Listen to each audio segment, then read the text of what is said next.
ಇದೀಗ ತಲಕಾಡು ಚಿಕ್ಕರಂಗೇಗೌಡರು ಹಾಗೆ ನಾನು ಪ್ರದೀಪ್ ಇಬ್ಬರಲ್ಲಿ ಯಾರಾದರೂ ಒಬ್ರು ಉತ್ತರ ಕೊಡಿ. ನೋಡಿ ಸರ್, ನಂಬರ್ಸ್ ಕಡಿಮೆ ತೋರಿಸಿದ್ದಾರೆ, ನಮ್ಮನ್ನು ಒಡೆದು ತೋರಿಸಿದ್ದಾರೆ ಅಂದ್ರಲ್ಲ. ನಾನು ಒಂದು ಸಿಂಪಲ್ ಆಗಿ ಹೇಳಿ ಸರಿ, ನಂಬರ್ಸ್ ಕಡಿಮೆ ತೋರಿಸಿದ ತಕ್ಷಣ ಏನು ಅನ್ಯಾಯ ಆಗ್ತಿತ್ತು, ಏನು ಅನ್ಯಾಯ ಆಗಿದೆ ನಂಬರ್ಸ್ ಕಡಿಮೆ ತೋರಿಸಿದಾಗ?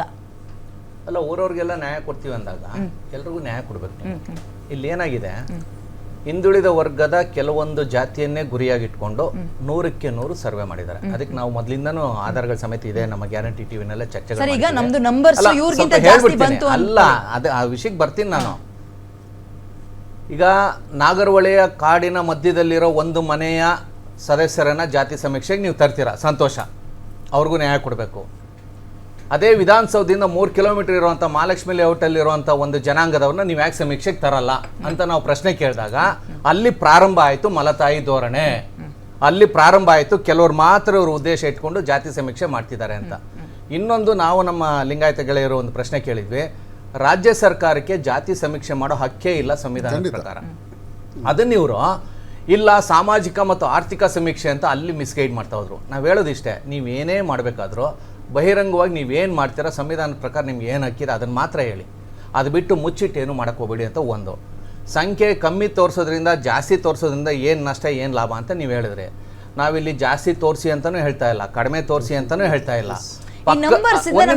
ಅಲ್ಲ, ಬರ್ತೀನಿ ನಾನು.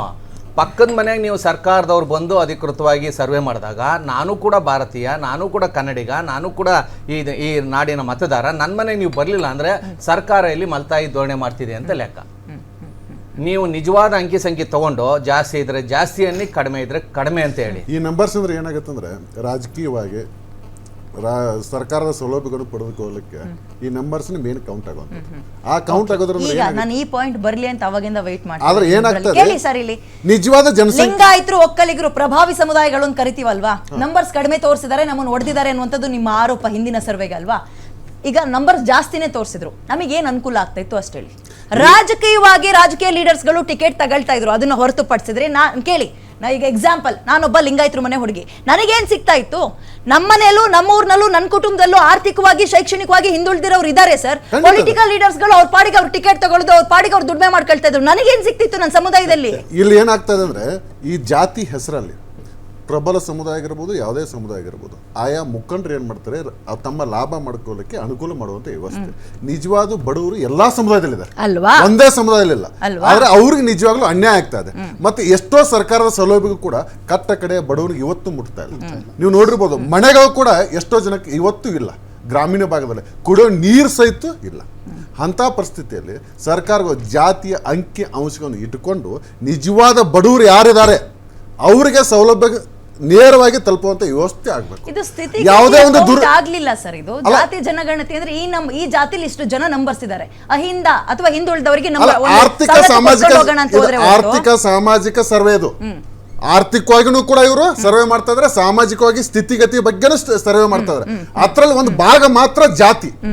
ಆದ್ರೆ ಇವ್ರಿಗೆ ಮುಟ್ಟಬೇಕಾಗಿದ್ದೇನು, ಕಟ್ಟ ಕಡೆ ವ್ಯಕ್ತಿಗೆ ಸರ್ಕಾರದ ಸೌಲಭ್ಯ ಆಗಿರ್ಬೋದು, ರಾಜಕೀಯ ಸೌಲಭ್ಯ ಆಗಿರ್ಬೋದು, ಎಲ್ಲಾ ತರ ಸೌಲಭ್ಯಗಳನ್ನು ನೇರವಾಗಿ ಮುಟ್ಟಬೇಕಾಗಿದೆ. ಸರ್, ಇನ್ನೊಂದು ಹೇಳ್ತಾರೆ ಸರ್, ವೆಲ್ಫೇರ್ ಗೌರ್ಮೆಂಟ್ ಎಕನಾಮಿಕ್ಸ್ ಹೇಳ್ತಾರೆ, ನೀವು ಸರ್ಕಾರದಿಂದ ಯಾರು ಏನೂ ಕೊಡಬೇಡಿ, ಶಿಕ್ಷಣ, ಉದ್ಯೋಗ, ವಸತಿ, ಆರೋಗ್ಯ ಇವನ್ನ ಉಚಿತವಾಗಿ ಎಲ್ರಿಗೂ ಕೊಡಿ. ಶಿಕ್ಷಣ, ಆರೋಗ್ಯ ಎರಡು ಕೊಟ್ಬಿಟ್ರೆ ಇಲ್ಲ ಸರ್, ಒಂದ್ ನಿಮಿಷ, ಇವನ್ನ ಜನ ಮೇಲ್ ಬರ್ತಾರೆ.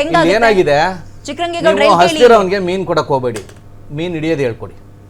ITIಗಳನ್ನ ತೆರೀರಿ, ಬೇರೆ ಬೇರೆ ರೀತಿಯಲ್ಲಿ ಉದ್ಯೋಗ ಸೃಷ್ಟಿ ಆಗಲಿ. ಇವತ್ತೇನಾಗ್ತಿದೆ, ಎಲ್ಲ ಗ್ಲೋಬಲೈಸೇಷನ್ ಆಗ್ಬಿಟ್ಟು, ಈಗ ನೋಡಿ ಇವತ್ತು ಅಲ್ಲಿ 11 ಜನ ಸತ್ರಲ್ಲ, ಆ ಹುಡುಗರೆಲ್ಲ ಯಾರು?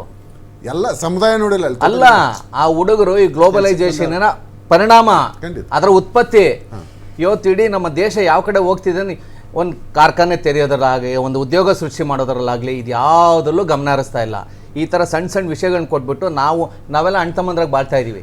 ನೀವು ಹಳ್ಳಿಗೆ ಹೋಗ್ಬಿಟ್ರೆ ಯಾವ ಜಾತಿಯವ್ರು ಇನ್ನೊಂದು ಜಾತಿಯವ್ರನ್ನ ಹೆಸರಿಡ್ ಕರೆಯಲ್ಲ, ಅಣ್ಣ ತಮ್ಮ ಬಾವ ಇದೇ ಮಾತಾಡೋದು. ಹೀಗಾಗಿ ಆಮೇಲೆ ಈ ಸೌಲಭ್ಯಗಳು ಏನು, ಇದರಿಂದ ಯಾರೇನು ಬದುಕಿಲ್ಲ. ಬೆಳಗ್ಗೆ ಎದ್ದವ್ರು ಹೋಗಿ ದುಡಿದ್ರೆ ಅವ್ರ ಅನ್ನ. ಇಲ್ಲಿ ಏನಾಗಿದೆ, ಇತ್ತೀಚಿನ ದಿನಗಳಲ್ಲಿ ವರ್ಗ ಸಂಘರ್ಷ ಜಾಸ್ತಿ ಆಗ್ತಿದೆ. ಇನ್ನೊಂದು, ಹೇಗೆ ಇಡೀ ಸಮಾಜದಲ್ಲಿ ಮೇಲ್ವರ್ಗದವರು ತಳವರ್ಗದವ್ರನ್ನ ಶೋಷಣೆ ಮಾಡ್ತಾರೋ, ಮೇಲ್ವರ್ಗದಲ್ಲೂ ಕೂಡ ಈ ರಾಜಕಾರಣಿಗಳು ಆ ಜನಾಂಗದವ್ರನ್ನ ಶೋಷಣೆ ಮಾಡ್ತಿದ್ದಾರೆ. ಖಂಡಿತ ಅವ್ರ ಹತ್ರ ಕೂಡ ಸೇರ್ಸಲ್ಲ ಇವರು. ಸುಮ್ಮನೆ ನಾವಿಲ್ಲಿ ಬಡ್ಕೊಳ್ಳೋದು ನಮ್ ಲೀಡ್ರು ಅಂತ. ಅದನ್ನೇ ಕೇಳಿದ್ದು ಸರ್. ಹೀಗಾಗಿ ಶೋಷಣೆ ಒಕ್ಕಲಿಗರು ಲಿಂಗಾಯತರು ನಂಬರ್ಸ್ ಕಡಿಮೆ ತೋರಿಸಿದ್ರು, ಹೊಡೆದ್ರು ನಂಬರ್ ಕಡಿಮೆ, ಅದ್ರಲ್ಲಿ ನಷ್ಟ ಅಂತ ಅಲ್ಲ, ನಷ್ಟ ಅಂತ ಅಲ್ಲ, ಇರೋದನ್ನ ನೀವು ತೋರಿಸದೆ ಯಾಕೆ ಮುಚ್ಚಿಡ್ತಾ ಇದ್ದೀರಾ? ನಾವು ಕೇಳ್ತಾ ಏನಿದೆಯೋ ಅದನ್ನ ನೀವು ಹೇಳಿ. ನೀವು ಅಲ್ಲಿ ಉದ್ದೇಶಪೂರ್ವಕವಾಗಿ ಮುಚ್ಚಿಡೋದೇ ಅಪರಾಧ ಅಲ್ಲ. ಒಂದು ದುರುದ್ದೇಶ ಇಟ್ಕೊಂಡು ನಡೆದಂತ ಸರ್ವೆ ಅದು. ಅದೇ ದುರುದ್ದೇಶ. ಈ ದುರುದ್ದೇಶ ಇಟ್ಕೊಂಡು ನಡೆದಂತ ಸರ್ವೆ ಅದು. ಆರ್ಥಿಕವಾಗಿ ಹಿಂದುಳಿದಿರೋರಿಲ್ವಾ, ನಿಜವಾಗಿ ನಾನು ಶೈಕ್ಷಣಿಕವಾಗಿ ಹಿಂದುಳಿದಿರೋರಿಲ್ವಾ, ಇಲ್ಲಿ ತನಕ ಏನ್ ಮಾಡಿದಿರಿ? ಅದನ್ನ ನಿಜವಾಗಿ ನಾನು ಈ ಕಾಂಗ್ರೆಸ್ ಹೈಕಮಾಂಡ್ ಇದೆಯಲ್ಲ ಅಭಿನಂದಿಸ್ತೀನಿ. ಯಾಕೆಂದ್ರೆ ಮನವರಿಕೆ ಆಯ್ತು.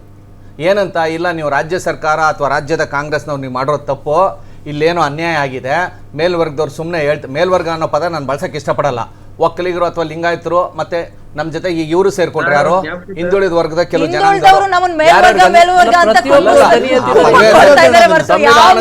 ಪದವೇ ಸರಿ ಇಲ್ಲ. ಮೇಲ್ವರ್ಗ ಕೆಳವರ್ಗ ಅದು ಯಾವ್ದು ಇಲ್ಲ, ಎಲ್ಲ ಒಂದೇ ವರ್ಗ, ಮಾನವ ವರ್ಗ. ಇಲ್ಲಿ ಏನಾಗಿದೆ, ಕಾಂಗ್ರೆಸ್ ಹೈಕಮಾಂಡ್ ಮನವರಿಕೆ ಆಯ್ತು, ಇಲ್ಲ ಒಕ್ಕಲಿಗರಿಗೆ ಲಿಂಗಾಯತರಿಗೆ ಅವ್ರ ಜೊತೆಗೆ ಹಿಂದುಳಿದ ವರ್ಗದ ಗೊಲ್ಲರು ಎಲ್ರಿಗೂ ಅನ್ಯಾಯ ಆಗಿದೆ, ಸರಿಪಡಿಸಿ ಅಂತ ಹೇಳಿದಾರಲ್ಲ, ತಪ್ಪನ್ನ ಒಪ್ಕೊಂಡಿದ್ದಾರೆ ಅಂತ. ಆಮೇಲೆ ಇದು ಈ ಅನ್ಯಾಯಕ್ಕೆ ಒಳಗಾಗಿದ್ರಲ್ಲ ಅವರ ಮೇಲುಗೈ ಅಲ್ಲ ಇದು, ಅಥವಾ ಇನ್ಯಾರ್ದೋ ಸೋಲು ಅಲ್ಲ, ತಪ್ಪಾಗಿದೆ, ಲೋಪ ಆಗಿದೆ, ಲೋಪ ಸರಿಪಡಿಸಿ. ಅದಕ್ಕೆ ಸಿದ್ದರಾಮಯ್ಯನವರು ಒಪ್ಕೊಂಡಿದ್ದಾರೆ, ಸರಿಪಡಿಸ್ತೀನಿ ಅಂತ ನಾವು ಸ್ವಾಗತಿಸ್ತೀವಿ. ಈಗ ಒಂದು ಅಡೆತಡೆ ಏನು ಅಂದ್ರೆ, ಮತ್ತೆ ಮರು ಸರ್ವೆ ಮಾಡಕ್ ಹೋದ್ರೆ ಇನ್ನೊಂದು 180, ಅವತ್ತು 10 ವರ್ಷದಿಂದ 180 ಕೋಟಿ, ಈಗ ಅದು ಬಹುಶಃ 500 ಕೋಟಿ ಆಗ್ಬಿಡ್ಬೋದು. ಅಷ್ಟು ಹೊರೆ ಬೇಡ. ಅದನ್ನ ನೀವು ಉಚಿತ ಭಾಗ್ಯಗಳು ಏನ್ ಕೊಡ್ತಾ ಇದಾರಲ್ಲ ಕೊಟ್ಕೊಳ್ಳಿ. ಕೇಂದ್ರ ಸರ್ಕಾರ ಮಾಡುತ್ತಲ್ಲ, ಖರ್ಚು ಮಾಡ್ಲಿ ಅವರು. ಕೇಂದ್ರ ಸರ್ಕಾರ ಕರ್ನಾಟಕ ರಾಜ್ಯಕ್ಕೆ ಏನ್ ಖರ್ಚು ಮಾಡ್ತಿದೆ, ಈ ಮೂಲಕ ಆದ್ರೂ ಮಾಡ್ಲಿ. ಅದ್ರ ಉಸ್ತುವಾರಿಯನ್ನ ರಾಜ್ಯ ಸರ್ಕಾರ ವಹಿಸ್ಕೊಳ್ಳಿ, ಹೊಸ ಹೊಸ ತಂತ್ರಜ್ಞಾನ ಅಳವಡಿಕೆ ಆಗುವಂತ ಭರವಸೆ ಕೂಡ ನಮಗೆ ಮಾಡ್ಕೊಳ್ಳಿ.